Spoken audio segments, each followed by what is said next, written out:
Assalamualaikum warahmatullahi wabarakatuh. Perkenalkan, nama saya Sinta Ayu Lestari, NIM 2010-2040-30 dari jurusan Tadris Biologi. Baiklah, di sini saya akan memenuhi tugas dari mata kuliah ekologi dengan dosen pengampu Bapak Hendra Lardiman SSI MPD. Adapun judul presentasi saya pada saat ini yaitu suksesi. Apa itu suksesi ekologi?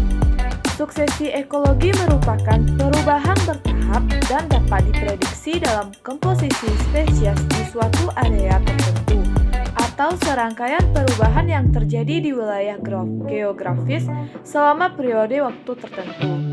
Proses suksesi ekologi ini terjadi tanpa adanya intervensi manusia dan terjadi dalam kerangka dinamika persaingan antara spesies dari ekosistem yang sama. Selanjutnya, bagaimana dengan faktor penyebab terjadinya suksesi? Yang pertama ada iklim. Tumbuhan tidak akan dapat tumbuh teratur dengan adanya variasi yang lebar dalam waktu yang lama. Fluktuasi keadaan iklim kadang-kadang membawa akibat rusaknya vegetasi, baik sebagian maupun seluruhnya. Dan akhirnya suatu tempat yang baru atau kosong berkembang menjadi lebih baik atau daya adaptasinya besar dan mengubah kondisi iklim. Kekeringan, hujan salju atau air dan kilat seringkali membawa keadaan yang tidak menguntungkan pada vegetasi. Yang kedua ada topografi. Suksesi terjadi karena adanya perubahan kondisi tanah, antara lain 1. Erosi. Erosi dapat terjadi karena angin, air, dan hujan. Dalam proses erosi, tanah menjadi kosong, kemudian terjadi penyebaran biji oleh angin atau migrasi, dan akhirnya proses suksesi dimulai. Kedua, ada pengendapan atau denudasi.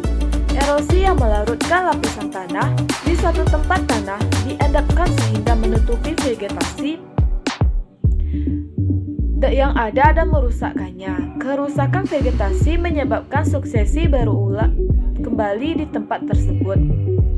Ketiga, ada biotik. Pemakan tumbuhan seperti serangga yang merupakan pengganggu di lahan pertanian. Demikian pula penyakit mengakibatkan kerusakan vegetasi. Di padang pengembalaan, hutan yang ditebang, panen menyebabkan tumbuh-tumbuhan kembali dari awal atau bila rusak berat berganti vegetasi. Selanjutnya, faktor yang mempengaruhi proses suksesi. Faktor yang mempengaruhi proses suksesi ada 1. Luasnya habitat asal yang mengalami kerusakan. Kedua, jenis-jenis tumbuhan di sekitar ekosistem yang terganggu. Ketiga, kecepatan pemancaran biji dan benih dalam ekosistem tersebut. Keempat, iklim, terutama arah dan kecepatan angin yang membawa biji, spora, dan benih lain serta curah hujan yang sangat berpengaruh dalam proses perkecambahan. Kelima, ada jenis substrat baru yang terbentuk. Selanjutnya, tahap suksesi dan karakteristik. Dalam suksesi, terjadi suatu proses perubahan secara bertahap menuju suatu keseimbangan. Slimans menyusun urutan kejadian secara rasional ke dalam 5 fase, yaitu fase 1 atau nudasi, yaitu proses awal terjadinya pertumbuhan pada lahan terbuka atau kosong. Kedua, fase migrasi, proses hadirnya biji-biji tumbuhan, spora, dan lain-lainnya. Ketiga, fase ektesis, yaitu proses kemantapan pertumbuhan biji-biji tersebut. Fase keempat ada reaksi, yaitu proses persaingan atau kompetisi antara jenis tumbuhan yang telah ada atau hidup dan pengaruhnya terhadap habitat setempat. Fase kelima ada stabilisasi, yaitu proses manakala populasi jenis tumbuhan mencapai titik akhir kondisi yang seimbang atau equilibrium di dalam keseimbangan dengan kondisi habitat lokal maupun regional. Selanjutnya, macam-macam suksesi. Yang pertama ada suksesi primer. Suksesi primer adalah perkecambahan vegetasi, mulai dari habitat yang tidak bervegetasi serta mampu melewati tahapannya tanpa gangguan dari luar, sampai pada masyarakat yang stabil atau klimaks. Suksesi primer terjadi apabila masyarakat asal terganggu.